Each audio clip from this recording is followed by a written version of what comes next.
Hello all, എല്ലാവർക്കും സുഖമല്ലേ? അപ്പം നമ്മളിപ്പം 5th സെമ്മിൻ്റെ എമേർജിങ് ട്രെൻഡ്സ് ഇൻ മാനേജ്മെൻറ്റ് എന്നുള്ള സബ്ജക്റ്റ് നമ്മൾ സ്റ്റാർട്ട് ചെയ്തു ഓൺലൈനിൽ. നമ്മളുടെ ഒരു സെഷൻ കഴിഞ്ഞു. ഇന്ന് നമ്മളുടെ രണ്ടാമത്തെ സെഷനാണ്.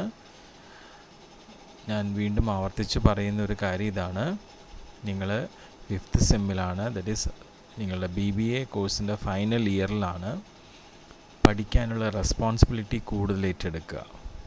അതാണ് നിങ്ങൾ ചെയ്യേണ്ടത്.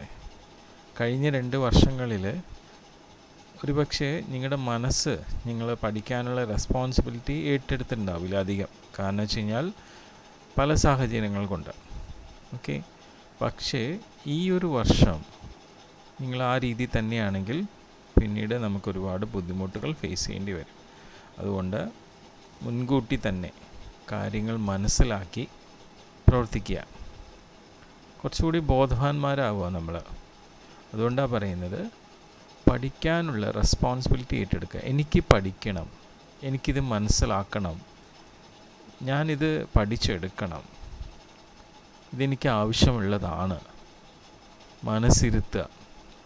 അല്ലാതെ മനസ്സിരുത്താതെ വെറുതെ നെയിം സേക്കായിട്ട് നമ്മൾ എന്തെങ്കിലും ഒരു കാര്യം ചെയ്തുകൊണ്ട് ഒരു അർത്ഥമില്ല. ആർക്കും അതുകൊണ്ട് ഒരു ഗുണമില്ല. അതുകൊണ്ട് ഇപ്പോൾ ഓൺലൈൻ ക്ലാസ്സുകളായാലും അധിക സമയമൊന്നുമില്ല, കുറച്ച് സമയങ്ങളൊക്കെ ഉള്ളൂ. വളരെ പോർഷൻസ് വളരെ കുറച്ചാണ് നമ്മളൊരു സെഷനിലൊക്കെ എടുക്കുന്നത്. അതൊന്ന് മനസ്സ് വെച്ചാൽ നിങ്ങൾക്കത് എക്കാലത്തേക്ക് ഓർത്തിരിക്കാൻ പറ്റും. മനസ്സ് വെച്ചില്ലെങ്കിലോ ഒന്നും മനസ്സിലാവില്ല. എത്ര നമ്മൾ പഠിക്കാൻ ശ്രമിച്ചാലും അത് മനസ്സിലാവില്ല, മറന്നും പോവും. അപ്പോൾ അതുകൊണ്ട് നിങ്ങളൊക്കെ മെച്യൂർഡായിട്ടുള്ള കുട്ടികളാണ്. അതുകൊണ്ട് ശ്രദ്ധിച്ച് മനസ്സിലാക്കാൻ ശ്രമിക്കുക. ഇത് നിങ്ങൾക്ക് വേണ്ടിയിട്ടാണ്, നിങ്ങൾക്ക് ഗുണം ചെയ്യും. അതുകൊണ്ട് മക്കളെല്ലാവരും തന്നെ വളരെയധികം ശ്രദ്ധിച്ച് ഇതിനു വേണ്ടി കുറച്ച് സമയം നീക്കി വയ്ക്കുക ഇൻ ദ സെൻസ് മനസ്സിനെ ഇതിലേക്ക് കൊണ്ടുവരിക. ഓക്കെ, അങ്ങനെ പഠനം നല്ല മെച്ചപ്പെട്ട രീതിയിൽ ഈ ഒരു വർഷം നിങ്ങൾ കാഴ്ചവെക്കുകയാണെങ്കിൽ തീർച്ചയായിട്ടും നിങ്ങൾ ഇതിനു മുമ്പ് 10ൽ എത്ര നന്നായിട്ട് പെർഫോം ചെയ്തു, +2ൽ നിങ്ങൾ എത്ര നന്നായിട്ട് പെർഫോം ചെയ്തു, അതുപോലെ തന്നെ നമ്മുടെ ഡിഗ്രിയിലും നല്ല പെർഫോമൻസ് നമുക്ക് കാഴ്ചവെക്കാൻ പറ്റും. അതാണ് നിങ്ങളുടെ ഒരു സക്സസ് നേട്ടം. അപ്പം അങ്ങനെയുള്ള നിങ്ങളുടെ ഓരോരുത്തരുടെയും സക്സസ്സും നേട്ടവും പ്രതീക്ഷിച്ചുകൊണ്ടാണ് ഞങ്ങളെല്ലാ ടീച്ചേഴ്സും ഇതുപോലെയുള്ള ഓൺലൈൻ ക്ലാസ്സുകൾ നിങ്ങൾക്ക് വേണ്ടി സമർപ്പിക്കുന്നത്. അപ്പോൾ ആ ഒരു ഉദ്ദേശശുദ്ധിയോടുകൂടി നിങ്ങളും അത് ഏറ്റെടുക്കുക. ഓക്കെ, എനിവേ നമുക്ക് നമ്മളുടെ ഇന്നത്തെ ക്ലാസ് സെഷൻ സ്റ്റാർട്ട് ചെയ്യാം. ഇന്ന് നമ്മളുടെ ക്ലാസ് സെഷൻ സ്റ്റാർട്ട് ചെയ്യുന്നതിന് മുമ്പായിട്ട് നമ്മൾ കഴിഞ്ഞ ക്ലാസ്സിൽ എന്തൊക്കെയാണ് പറഞ്ഞതെന്നുള്ളത് ഒന്ന് ജസ്റ്റ് നമുക്കൊന്ന് റിവൈസ് ചെയ്ത് നോക്കാം. കഴിഞ്ഞ ക്ലാസ്സിൽ നമ്മൾ ഈ എമേർജിങ് ട്രെൻഡ്സ് ഇൻ മാനേജ്മെൻറ്റ് എന്നുള്ള സബ്ജക്റ്റിൻ്റെ ഒരു ഇൻട്രഡക്ഷനാണ് പറഞ്ഞിരുന്നത്. എന്താണ് ഈ എമേർജിങ് ട്രെൻഡ്സ് ഇൻ മാനേജ്മെൻറ്റ് എന്ന് പറഞ്ഞു കഴിഞ്ഞാൽ, ഇപ്പോഴത്തെ പുതിയ മോഡേൺ ബിസിനസ്സിൽ ഒരുപാട് കോംപ്ലക്സ് ആയിട്ടുള്ള അഫയേഴ്സ് ഫോം ചെയ്യുകയും അങ്ങനെ വരുന്ന സാഹചര്യത്തിൽ ചെറുതും വലുതുമായിട്ടുള്ള എല്ലാ ബിസിനസ് ഓർഗനൈസേഷൻസും ഒരുപാട് പ്രോബ്ലംസ് ഫേസ് ചെയ്യുന്നതുമായിട്ട് കാണപ്പെടുന്നു. അങ്ങനെ വന്നപ്പോൾ ഓരോ ഓർഗനൈസേഷനിലും ഉള്ള എക്സ്പേർട്സ് ആയിട്ടുള്ള മാനേജേഴ്സ് അവർ ഫേസ് ചെയ്യുന്നതായിട്ടുള്ള പല ചാലഞ്ചായിട്ടുള്ള കോംപ്ലക്സ് ആയിട്ടുള്ള ബുദ്ധിമുട്ടുകൾ ഓവർകം ചെയ്യാൻ വേണ്ടിയിട്ട് അവരുടെ എക്സ്പീരിയൻസിൽ നിന്നും ഒരുപാട് ടെക്നിക്സ് അവർ ഡെവലപ്പ് ചെയ്തെടുത്തു. അങ്ങനെ ഡെവലപ്പ് ചെയ്തിട്ടുള്ള പല ടെക്നിക്സും പല ഓർഗനൈസേഷനിലും ഇപ്പോൾ ജനറലായിട്ട് ഫോളോ ചെയ്യുന്നുണ്ട്. എന്നാൽ ചില ടെക്നിക്സ് ചില സ്പെസിഫിക് ആയിട്ടുള്ള ഓർഗനൈസേഷനിൽ മാത്രമായിട്ടും ഫോളോ ചെയ്യുന്നുണ്ട്. ഇങ്ങനെയുള്ള മോഡേൺ ബിസിനസ്സിൽ ഫോളോ ചെയ്യുന്ന പല ടെക്നിക്സും പിന്നീട് നമ്മുടെ മാനേജ്മെൻറ്റ് രംഗത്ത് ഡെവലപ്പ് ചെയ്ത് വന്നിട്ടുമുണ്ട്. അത്തരത്തിൽ ഡെവലപ്പ് ചെയ്ത് വന്നിട്ടുള്ള കുറച്ച് ഫെമിലിയർ ആയിട്ടുള്ള ടെക്നിക്സാണ് നമ്മൾ ഈ എമേർജിങ് ട്രെൻഡ്സ് ഇൻ മാനേജ്മെൻറ്റ് എന്നുള്ള സബ്ജക്റ്റിൽ പഠിക്കുന്നത്. അപ്പോൾ ഞാൻ നേരത്തെ പറഞ്ഞിരുന്നു, നമ്മളുടെ ഈ ഒരു സബ്ജക്റ്റിൽ നമുക്ക് ആകെ 3 മോഡ്യൂൾസേ ഉള്ളൂ. പക്ഷേ ആ മോഡ്യൂൾസ് ഇത്തിരി വലിയ മോഡ്യൂൾസാണ്. അപ്പം ഇങ്ങനെ നമ്മളുടെ എക്സ്പേർട്സ് ആയിട്ടുള്ള മാനേജേഴ്സ് ഡെവലപ്പ് ചെയ്തിട്ടുള്ള 3 ടെക്നിക്സാണ് നമ്മളിവിടെ ഈ ഒരു സബ്ജക്റ്റിൽ പഠിക്കുന്നത്. ഒന്ന് സപ്ലൈ ചെയിൻ മാനേജ്മെൻറ്റ്, പിന്നെ ലോജിസ്റ്റിക്സ് മാനേജ്മെൻറ്റ്, പിന്നെ ലാസ്റ്റ് വരുന്നതാണ് ടോട്ടൽ ക്വാളിറ്റി മാനേജ്മെൻറ്റ്. ഇങ്ങനെയുള്ള 3 മോഡ്യൂൾസാണ് നമുക്ക് ഈ സബ്ജക്റ്റിലുള്ളതെന്നും പറഞ്ഞു.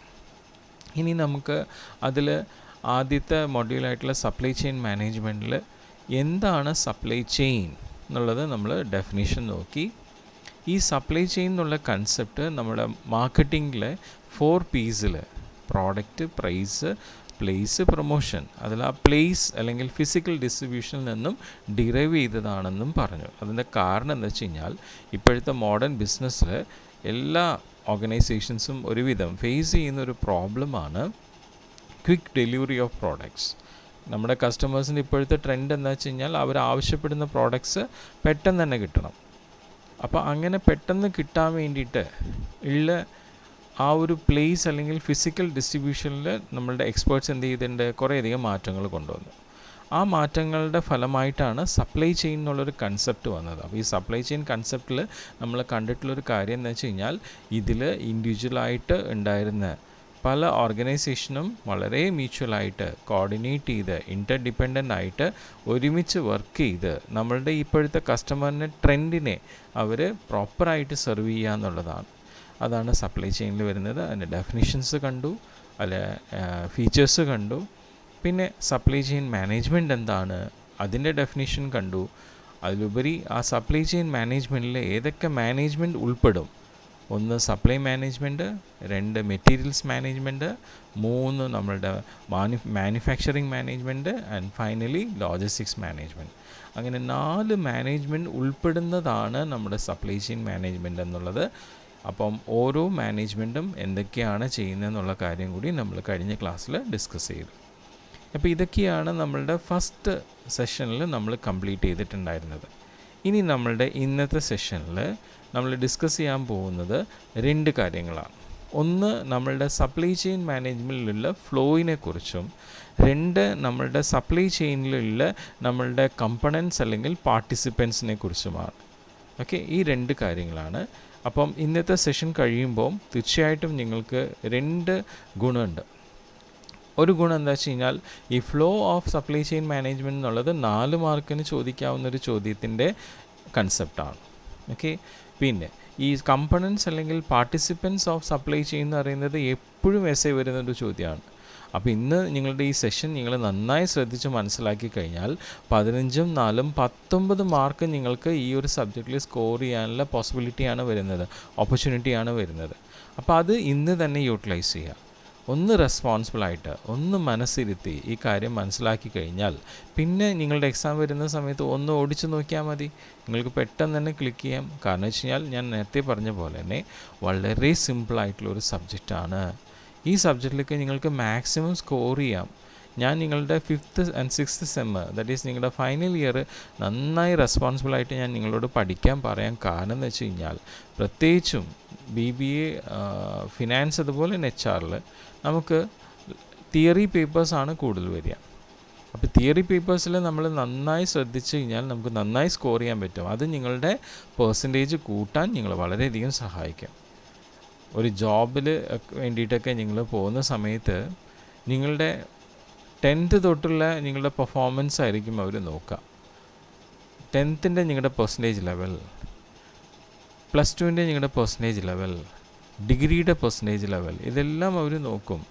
അതിൽ എപ്പോഴും പെർസെൻറ്റേജ് ലെവൽ ഇൻക്രീസ് ആവണമെന്നാണ് അല്ലേ. നമ്മുടെ പ്രോഫിറ്റ്, ബിസിനസ്സിൻ്റെ പ്രോഫിറ്റ് എപ്പോഴും ഇൻക്രീസിങ് ലെവലിൽ പോകുന്ന പോലെ നമ്മുടെ പെർഫോമൻസ് ലെവലും എപ്പോഴും ഇൻക്രീസിങ് ലെവലിലാണ് പോകേണ്ടത്. അതിൽ നിങ്ങൾ എത്രത്തോളം ഇമ്പ്രൂവ് ചെയ്യുന്നുണ്ട്. ഇനി സപ്പോസ് നമ്മുടെ പെർസെൻറ്റേജ് നമ്മുടെ ഡിഗ്രിക്ക് കുറയുകയാണെങ്കിൽ അതിനുള്ള തക്കതായിട്ടുള്ള റീസൺ ഉണ്ടാവണം. വെറുതെ ഉഴപ്പെന്ന് പറയുന്നതിൽ ഒരർത്ഥമില്ല. കാരണം പെർഫോം ചെയ്യുന്ന ഒരു കാൻഡിഡേറ്റിനാണ് ഏതൊരു ഓർഗനൈസേഷനും ആവശ്യം. അപ്പം ഇതൊക്കെ നമ്മൾ ഉൾക്കൊണ്ടുകൊണ്ട് തന്നെ കുറച്ച് റെസ്പോൺസിബിളായിട്ട് നമ്മുടെ കാര്യങ്ങൾ നമ്മൾ തന്നെ ചെയ്തെടുക്കുക. ഓക്കെ, എനിവേ നമുക്ക് നമ്മുടെ സബ്ജക്റ്റിലേക്ക് കിടക്കാം. ഞാൻ ഇന്ന് പറഞ്ഞ പോലെ തന്നെ നമ്മൾ ആദ്യം തുടങ്ങുന്നത് flows in supply chain management. നമ്മുടെ സപ്ലൈ ചെയിൻ മാനേജ്മെൻറ്റിൽ എന്തൊക്കെ ഫ്ലോസ് ആണ് നടക്കുന്നത്, എന്തിൻ്റെയൊക്കെ ഒഴുക്കാണ് ഉണ്ടാവുന്നത്. നമ്മൾ ഇതിനു മുമ്പ് നമ്മൾ ഫസ്റ്റ് സെഷനിൽ നമ്മൾ ഡിസ്കസ് ചെയ്തപ്പോൾ ഞാൻ ചില സ്ഥലങ്ങളിൽ ഞാൻ പറഞ്ഞിരുന്നു, നമ്മളുടെ സപ്ലൈ ചെയിനിൽ 2 ഫ്ലോ നടക്കുന്നുണ്ടെന്ന് പറഞ്ഞു. ഒന്ന് നമ്മുടെ മെറ്റീരിയൽ ഫ്ലോ, പിന്നെ ഒന്ന് നമ്മളുടെ ഇൻഫർമേഷൻ ഫ്ലോ. ഇപ്പം നമ്മൾ വ്യക്തമായി പറയുകയാണ്, സപ്ലൈ ചെയിൻ മാനേജ്മെൻറ്റിൽ 3 ഫ്ലോ ആണ് നടക്കുന്നത്. ഒന്ന് നമ്മൾ നേരത്തെ പറഞ്ഞ മെറ്റീരിയൽ ഫ്ലോ, അതിനെ നമ്മളിവിടെ കുറച്ചുകൂടി വ്യത്യസ്തമായിട്ട് ഫിസിക്കൽ ഫ്ലോ എന്ന് പറയുന്നു. പിന്നെ നമ്മുടെ ഇൻഫർമേഷൻ ഫ്ലോ, പിന്നെ അതിലുപരി വേറൊരു ഇമ്പോർട്ടൻ്റ് ആയിട്ടുള്ള ഫ്ലോ ആണ് ഫിനാൻഷ്യൽ ഫ്ലോ. ഓക്കെ, സോ എന്താണ് ഫിസിക്കൽ ഫ്ലോ, എന്താണ് ഇൻഫർമേഷൻ ഫ്ലോ, എന്താണ് ഫിനാൻഷ്യൽ ഫ്ലോ, ഇത് നമുക്ക് ഡീറ്റെയിൽ ആയിട്ട് നോക്കാം 1 by 1 ആയിട്ട്. അതിൽ ആദ്യം വരുന്നത് ഫിസിക്കൽ ഫ്ലോ ആണ്. നമുക്കറിയാം ഫിസിക്കൽ ഫ്ലോ എന്ന് പറഞ്ഞാൽ സപ്ലയേഴ്സിൽ നിന്നും റോ മെറ്റീരിയൽസ് ഫ്ലോ ചെയ്യുന്നത്, അതുപോലെ തന്നെ കമ്പണൻസ് ഫ്ലോ ചെയ്യുന്നത്, പിന്നെ നമ്മുടെ മാനുഫാക്ചറിൽ നിന്നും നമ്മുടെ ഫിനിഷ് ഗുഡ്സ് അല്ലെങ്കിൽ പ്രോഡക്ട്സ് ഫ്ലോ ചെയ്യുന്നത്. ഇതെല്ലാം എന്താണ്, നമ്മളുടെ ഫിസിക്കൽ ഫ്ലോ ആണ്. Okay, so it involves the flow of materials from suppliers. ഇവിടെ മെറ്റീരിയൽസ് ഫ്രം സപ്ലയേഴ്സ് ഉദ്ദേശിച്ചത് റോ മെറ്റീരിയൽസ് ആണ്. ടു ഫൈനൽ കൺസ്യൂമേഴ്സ് ത്രൂ അപ്പം സപ്ലൈയിൽ നിന്നും റോ മെറ്റീരിയൽ ഫ്ലോ വന്നു, അത് മാനുഫാക്ചറിലേക്ക് എത്തി. മാനുഫാക്ചർ ആ റോ മെറ്റീരിയലിന് എന്ത് ചെയ്തു, അത് മറ്റുള്ള കമ്പോണൻസ് കൂടി ചേർത്തിട്ട് ഫിനിഷ്ഡ് ഗുഡ്സ് ആയിട്ട് മാറ്റുന്നു. എന്നിട്ട് ആ ഫിനിഷ്ഡ് ഗുഡ്സ് അവിടെ നിന്ന് ഡിസ്ട്രിബ്യൂട്ടേഴ്സിൻ്റെ കയ്യിലെത്തുന്നു. ആ ഡിസ്ട്രിബ്യൂട്ടേഴ്സിൻ്റെ കയ്യിൽ നിന്നും ആ ഫിനിഷ്ഡ് ഗുഡ്സ് കസ്റ്റമറുടെ കയ്യിലെത്തുന്നു. അപ്പോൾ അങ്ങനെയാണ് ഫ്ലോ പോവുക. അപ്പോൾ അതാണ് ഇവിടെ പറയുന്നത്, it involves the flow of materials from suppliers to final consumers through manufacturers, wholesalers and retailers. Okay, ഈ ഒരു ഫ്ലോ ആണ്. ഈ ഫിസിക്കൽ ഫ്ലോയുടെ വേറൊരു പ്രത്യേകതയുണ്ട്, ഇതിന് 2 സൈഡും ഫ്ലോ ഉണ്ട്, ബാക്ക്വേർഡും ഫോർവേഡും ഉണ്ട്. അപ്പോൾ ഫോർവേഡ് ഫ്ലോ ആണ് നമ്മൾ പറഞ്ഞത്, സപ്ലൈയിൽ നിന്നും റോ മെറ്റീരിയൽ മാനുഫാക്ചറിലേക്ക് എത്തുന്നു, മാനുഫാക്ചർ അത് കൺവേർട്ട് ചെയ്ത് പ്രോഡക്റ്റാക്കി മാറ്റുന്നു, അതിന് ഡിസ്ട്രിബ്യൂട്ടർ ഏറ്റെടുക്കുന്നു, അത് പിന്നീട് കസ്റ്റമറുടെ കയ്യിലെത്തുന്നു. ഇത് ഫോർവേഡ് ഫ്ലോ. ഇനി ചിലപ്പോൾ എന്താവാം, ബാക്ക്വേർഡ് ഫ്ലോയും വരാം. എന്താണ് ഈ ബാക്ക്വേർഡ് ഫ്ലോ? അതായത് നമ്മൾ കസ്റ്റമറിൻ്റെ കയ്യിൽ കൊടുത്തിട്ടുള്ള പ്രോഡക്ട്സ് അഫ്കോഴ്സ് ഇനി എന്തെങ്കിലും പ്രോബ്ലം ആയി കഴിഞ്ഞാൽ, അത് ഉദ്ദേശിച്ച ക്വാളിറ്റി ഇല്ല, അല്ല അതിൻ്റെ ഡാമേജ് ഉണ്ട്, അങ്ങനെയൊക്കെയുള്ള പ്രോബ്ലംസ് വരുമ്പോൾ സ്വാഭാവികമായിട്ടും അതിൻ്റെ ബാധ്യത നമ്മൾ ഏറ്റെടുക്കേണ്ടതുണ്ട്. കസ്റ്റമറിന് അങ്ങനെ വെറുതെ തള്ളിക്കളയാൻ പറ്റില്ല. അപ്പം കസ്റ്റമർ അങ്ങനെ നമ്മുടെ പ്രോഡക്റ്റിൽ സാറ്റിസ്ഫൈഡ് അല്ലെങ്കിൽ നമ്മൾ സ്വാഭാവികമായിട്ടും കസ്റ്റമർ ആ പ്രോഡക്റ്റ് നമ്മളുടെ കയ്യിൽ തിരിച്ചു തന്നാൽ നമ്മളത് വാങ്ങിക്കേണ്ടതാണ്. ഓക്കെ, സോ അങ്ങനെ കസ്റ്റമേഴ്സ് ഡിഫോൾട്ടായിട്ടുള്ള പ്രോഡക്റ്റ്സ് നമുക്ക് തിരിച്ചു തന്നാൽ അതിനെ നമ്മൾ കസ്റ്റമറുടെ കയ്യിൽ നിന്ന് വാങ്ങിക്കുന്നത് ആദ്യം നമ്മൾ റീറ്റെയിലറാണ്. റീറ്റെയിലർ എന്ത് ചെയ്തു, അത് പിന്നീട് ഹോൾസെയിലർ കൊടുത്തു, ഹോൾസെയിലർ പിന്നീട് അതിനെ മാനുഫാക്ചറർ കൊടുത്തു. ഓക്കെ, സോ അങ്ങനെ ബാക്ക്വേർഡ് ഫ്ലോയും ഈ പറയുന്ന ഫിസിക്കൽ ഫ്ലോയിൽ സംഭവിക്കാറുണ്ട്. അതാണ് പറയുന്നത് the return of materials and products. അതുപോലെ തന്നെ ഇപ്പം നോക്കൂ, മാനുഫാക്ചർക്ക് നമ്മളുടെ സപ്ലയർ റോ മെറ്റീരിയൽസാണ് സപ്ലൈ ചെയ്തിട്ടുള്ളത്. ചിലപ്പം അവർ ഉദ്ദേശിച്ച ഇത്രയും ക്വാണ്ടിറ്റി റോ മെറ്റീരിയൽ നമ്മുടെ സപ്ലയർ മാനുഫാക്ചർക്ക് സപ്ലൈ ചെയ്ത് കൊടുത്തു. പക്ഷേ ആ മാനുഫാക്ചർക്ക് പിന്നീട് ഉള്ള ചില ക്രിട്ടിക്കലായിട്ടുള്ള സർക്കംസ്റ്റൻസസ് കൊണ്ട് ചിലപ്പോൾ ആ ഫുൾ റോ മെറ്റീരിയൽ യൂട്ടിലൈസ് ചെയ്യേണ്ട ഒരു സാഹചര്യം വന്നില്ല. കുറേ റോ മെറ്റീരിയൽസ് ബാക്കി വന്നിട്ടുണ്ടെങ്കിൽ ആ ബാക്കി വന്ന റോ മെറ്റീരിയൽസ് എന്ത് ചെയ്യാം, സപ്ലയർക്ക് തിരിച്ചു കൊടുക്കാം. ഓക്കെ, സോ അങ്ങനെ മാനുഫാക്ചർ എന്ത് ചെയ്യുന്നുണ്ട്, ചില സാഹചര്യങ്ങളിൽ സപ്ലയർക്ക് റോ മെറ്റീരിയൽസ് തിരിച്ചു കൊടുക്കാം. ചിലപ്പം ക്വാളിറ്റി നല്ലതല്ല എന്ന് കണ്ടുകൊണ്ടും ചിലപ്പോൾ തിരിച്ചു കൊടുത്തേക്കാം. ഓക്കെ, അപ്പോൾ അതാ പറയുന്നത് പ്രോഡക്ട്സും മെറ്റീരിയൽസും എന്ത് ചെയ്യുന്നുണ്ട്, ആ ഫിസിക്കൽ ഫ്ലോ ഫോർവേഡും ഫോം ചെയ്യുന്നുണ്ട്, ബാക്ക്വേർഡും ഫോം ചെയ്യുന്നുണ്ട്. ഓക്കെ, അപ്പോൾ അതാണ് ഫിസിക്കൽ ഫ്ലോയിൻ്റെ പ്രത്യേകത. ഓക്കെ, ഇനി നെക്സ്റ്റ് വരുന്നത് നമ്മുടെ ഇൻഫർമേഷൻ ഫ്ലോ ആണ്. അതിനെക്കുറിച്ച് നമ്മൾ ചെറുതായിട്ട് കഴിഞ്ഞ സെഷനിൽ നമ്മൾ പറഞ്ഞിരുന്നു. ഇൻഫർമേഷൻ എഗെയിൻ നമ്മൾ പറഞ്ഞു, supply chain management business start ചെയ്യുന്നത് സപ്ലയറിൽ നിന്നും എൻഡ് ചെയ്യുന്നത് കസ്റ്റമറിലേക്കാണ്. അപ്പോൾ ഇൻ ബിറ്റ്വീൻ അതിൻ്റെ ഇടയ്ക്ക് ആരൊക്കെ വരുന്നത്, മാനുഫാക്ചേഴ്സ് വരുന്നുണ്ട്, ഡിസ്ട്രിബ്യൂട്ടേഴ്സ് ആയിട്ടുള്ള ഹോൾസെയിലേഴ്സ്, റീറ്റെയിലേഴ്സ്, വെയർ ഹൗസേഴ്സ്, ട്രാൻസ്പോർട്ടേഴ്സ് എന്നൊക്കെ പറഞ്ഞാൽ കുറേ പേര് വരുന്നുണ്ട് അല്ലേ. അപ്പം ഇവരിലൂടെയൊക്കെ എന്ത് ചെയ്യുന്നുണ്ട്, പല ഇൻഫർമേഷൻസ് പാസ് ചെയ്യുന്നുണ്ട് അല്ലേ. സപ്ലയർ നമ്മുടെ മാനുഫാക്ചർക്ക് റോ മെറ്റീരിയൽ സപ്ലൈ ചെയ്യുമ്പോൾ ആ റോ മെറ്റീരിയലിൻ്റെ ഇൻഫർമേഷൻസ് പാസ് ചെയ്യുന്നുണ്ട്. അതുപോലെ മാനുഫാക്ചർ പ്രോഡക്റ്റ് പ്രൊഡ്യൂസ് ചെയ്ത് ഡിസ്ട്രിബ്യൂട്ടേഴ്സിന് കൊടുക്കുമ്പോൾ ആ പ്രോഡക്ട്സിനെ കുറിച്ചുള്ള ഇൻഫർമേഷൻ പാസ് ചെയ്യുന്നുണ്ട്. പിന്നെ നമ്മുടെ ഡിസ്ട്രിബ്യൂട്ടർ ആ കസ്റ്റമർക്ക് റീറ്റെയിലർ വഴി പ്രോഡക്ട്സ് കൊടുക്കുമ്പോൾ എഗെയിൻ എന്തുണ്ട്, നമ്മുടെ ഇൻഫർമേഷൻ പാസ് ചെയ്യുന്നുണ്ട് അല്ലേ. അപ്പോൾ അതാണ് ഇൻഫർമേഷൻ ഫ്ലോയുടെ പ്രത്യേകത. ഇവിടെ നമ്മുടെ ഫിസിക്കൽ ഫ്ലോ പോലെ തന്നെ നമ്മുടെ ഇൻഫർമേഷനും എന്ത് ചെയ്യുന്നുണ്ട്, 2 ഡയറക്ഷനിലും ഫ്ലോ ചെയ്യുന്നുണ്ട്. ഫോർവേഡും ഉണ്ട്, ബാക്ക്വേർഡും ഉണ്ട്. ബാക്ക്വേർഡ് എങ്ങനെയാണ്, വൺസ് നമ്മുടെ കസ്റ്റമർ പ്രോഡക്റ്റ് വാങ്ങിച്ചു കഴിഞ്ഞാൽ ആ പ്രൈസിൽ ഫിക്സ് ചെയ്ത് വാങ്ങിച്ചു കഴിഞ്ഞാൽ നമ്മൾ ആ പ്രോഡക്റ്റ് നമ്മൾ കസ്റ്റമറിന് കൊടുത്തു. അപ്പോൾ അങ്ങനെ നമ്മൾ കൊടുത്തു കഴിയുമ്പം എന്തായി, നമ്മളുടെ കസ്റ്റമർ എത്ര പേര് നമ്മുടെ പ്രോഡക്റ്റ് വാങ്ങിച്ചു, ദറ്റ് മീൻസ് എത്ര സെയിലുണ്ടായി, അത് റീറ്റെയിലർക്ക് കിട്ടുന്നു. ആ ഇൻഫർമേഷൻ റീറ്റെയിലർ ഹോൾസെയിലർക്ക് പാസ് ചെയ്യുന്നു. ഹോൾസെയിലർ അത് നമ്മുടെ മാനുഫാക്ചർക്ക് പാസ് ചെയ്യുന്നു. അപ്പോൾ അങ്ങനെ ആ സെയിൽ നടന്നതിൻ്റെയും ഡിമാൻഡിനെ കുറിച്ചുള്ള ഫ്ലോ നമ്മുടെ കസ്റ്റമേഴ്സ് ആയിട്ടുള്ള മാർക്കറ്റിൽ നിന്നും നമുക്ക് ബാക്ക്വേർഡ് ഇൻഫർമേഷൻ പ്രൊവൈഡ് ചെയ്യപ്പെടുകയാണ്. അതിലുപരി നമ്മുടെ ഇൻഫർമേഷൻ ഫ്ലോ എന്ന് പറയുന്നത് ഇതേപോലെ തന്നെ നമ്മുടെ കസ്റ്റമറിന് എത്ര ഡിമാൻഡ്, നമ്മുടെ പ്രോഡക്റ്റിൻ്റെ ഡിമാൻഡ് എത്രയാണ്, നമ്മുടെ ഇപ്പോഴത്തെ മാർക്കറ്റ് കണ്ടീഷൻസ് എന്താണ്, പ്രൈസ് കസ്റ്റമേഴ്സിന് ഓഫേർഡബിൾ ആണോ, ഇൻവെൻട്രി, നമുക്കിപ്പോൾ ഈ പ്രോഡക്റ്റിന് ഇൻവെൻട്രി ലെവൽ അതിനെക്കുറിച്ചുള്ള ഇൻഫർമേഷൻ ബാക്ക്വേർഡ് ഫ്ലോ ആണ്. ഓർഡർ സ്റ്റാറ്റസ് അത് ബാക്ക്വേർഡ് ഫ്ലോ ആണ്. അപ്പോൾ അങ്ങനെയുള്ള ഒരുപാട് ഇൻഫർമേഷൻസും എന്ത് ചെയ്യുന്നുണ്ട്, ഇവിടെ 2 ഡയറക്ഷനിലും ഫോം ചെയ്യുന്നുണ്ട്.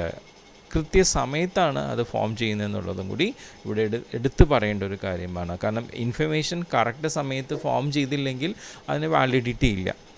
ഓക്കെ, സോ നമ്മളുടെ സപ്ലൈ ചെയിൻ മാനേജ്മെൻറ്റിൽ നമ്മൾ ഫിസിക്കൽ ഫ്ലോ എന്താണെന്നും ഇൻഫർമേഷൻ ഫ്ലോ എന്താണെന്നും നമ്മൾ കണ്ടു കഴിഞ്ഞു. എല്ലാവർക്കും അത് മനസ്സിലായിട്ടുണ്ടാവുമെന്ന് വിചാരിക്കുന്നു. ഇനി നമുക്ക് നെക്സ്റ്റ് സ്ലൈഡിലേക്ക് പോവാം. അത് നമ്മുടെ ഫിനാൻഷ്യൽ ഫ്ലോന് എന്താണ് ഫിനാൻഷ്യൽ ഫ്ലോ എന്ന് പറയുമ്പോൾ തന്നെ നമുക്കറിയാവുന്ന ഒരു കാര്യം എന്താണ്, മണി ഫ്ലോ ആണ് അല്ലേ. മണി ഫ്ലോ എന്ന് പറയുമ്പോൾ നമ്മുടെ ബയേഴ്സിൽ നിന്നും സെല്ലേഴ്സിലേക്കാണ് ആദ്യം മണി ഫ്ലോ ഉണ്ടാവുക അല്ലേ. കസ്റ്റമറിൻ്റെ കയ്യിൽ കസ്റ്റമർ പ്രോഡക്റ്റ് വാങ്ങിച്ച് കഴിയുമ്പോൾ കസ്റ്റമർ എന്ത് ചെയ്യുന്നുണ്ട്, അതിന് പേ ചെയ്യുന്നു. ആ പേയ്മെൻറ്റ് എന്തായി, റീറ്റെയിലർ കളക്ട് ചെയ്തു. ആ റീറ്റെയിലർ പിന്നീട് അത് നമ്മളുടെ ഹോൾസെയിലർക്ക് കൊടുത്തു. ഹോൾസെയിലർ പിന്നീട് മാനുഫാക്ചർക്ക് കൊടുത്തു. മാനുഫാക്ചർ പിന്നീട് സപ്ലയർക്ക് കൊടുക്കുന്നു. സോ ആദ്യം നമ്മളുടെ കസ്റ്റമറിൽ നിന്നാണ് ഈ ഫിനാൻഷ്യൽ ഫ്ലോ ഉണ്ടാവുക. The money flow from buyers to sellers. It may flow from customers to retailers, retailers to wholesalers, wholesalers to manufacturers and manufacturer to supplier. The money flow also take backward direction when there is any return claims.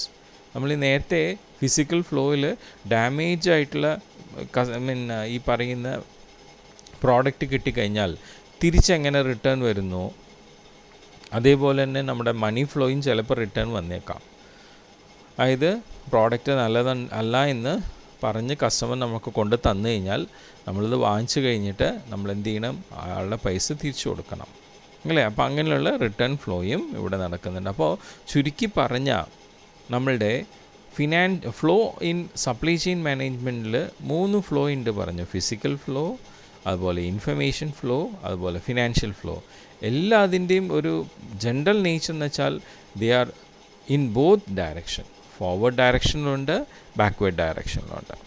Okay, so ഇതാണ് നിങ്ങൾക്ക് 4 മാർക്കിന് ചോദിക്കുക. What are the flows in supply chain management.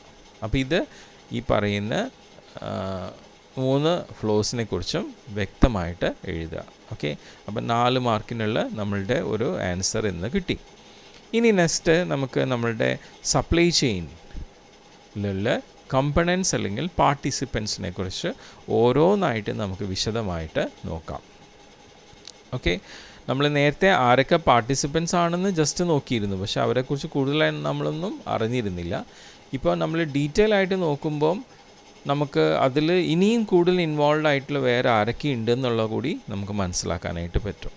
Okay, അതിൽ ആദ്യം വരുന്നതാണ് നമ്മുടെ suppliers. നമ്മൾ പറഞ്ഞു സപ്ലൈ ചെയിൻ മാനേജ്മെൻറ്റിൽ start with suppliers and end with customers അല്ലേ. Point of purchasing and point of consumption, ഇതാണ് 2 പോയിൻറ്റുകൾ, 2 എക്സ്ട്രീംസ് വരുന്നത് സപ്ലൈ ചെയിനിൽ. അതിൽ ഫസ്റ്റ് വരുന്നതാണ് സപ്ലയേഴ്സ് എന്ന് പറയുന്നത്. അതുകൊണ്ട് തന്നെ നമ്മുടെ സപ്ലൈ ചെയിനിലെ ഏറ്റവും ആദ്യത്തെ link, the first link of supply chain process is the supplier. അപ്പോൾ ചിലപ്പോൾ 1 വേർഡ് ചോദിക്കാം, സപ്ലൈ ചെയിൻ പ്രോസസ്സിൽ ഫസ്റ്റ് ലിങ്ക് ഏതാണ്? ആരാണ്? സപ്ലയറാണ്. ഇനി ലാസ്റ്റ് ലിങ്ക് ഏതാണെന്ന് ചോദിച്ചാൽ നമുക്ക് ആരെന്ന് പറയാം? കസ്റ്റമേഴ്സ് എന്ന് പറയാം. So suppliers acts as the first link in the supply chain process. They provide, അപ്പോൾ അവരെന്താ ചെയ്യുന്നത്? They provide the raw materials and components to the manufacturers. നമ്മളുടെ മാനുഫാക്ചർക്ക് ആവശ്യമായിട്ടുള്ള റോ മെറ്റീരിയൽസും അതുപോലെ തന്നെ കമ്പണൻസും പ്രൊവൈഡ് ചെയ്യുന്നതാണ്. അപ്പോൾ അതുകൊണ്ട് നമ്മുടെ മാനുഫാക്ചർ എപ്പോഴും നമ്മൾ ഈ സപ്ലയേഴ്സായിട്ട് നല്ല റിലേഷൻ ഫോം ചെയ്യുക, നല്ല കണക്ഷൻസ് ഫോം ചെയ്യുക.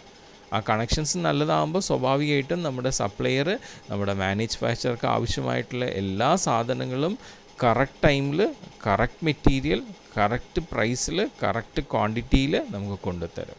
ഓക്കെ, അത് നമ്മളുടെ റിലേഷൻ നല്ലതാവുന്നതനുസരിച്ചാണ് ആ രീതിയിൽ അവർ പ്രൊവൈഡ് ചെയ്യുക.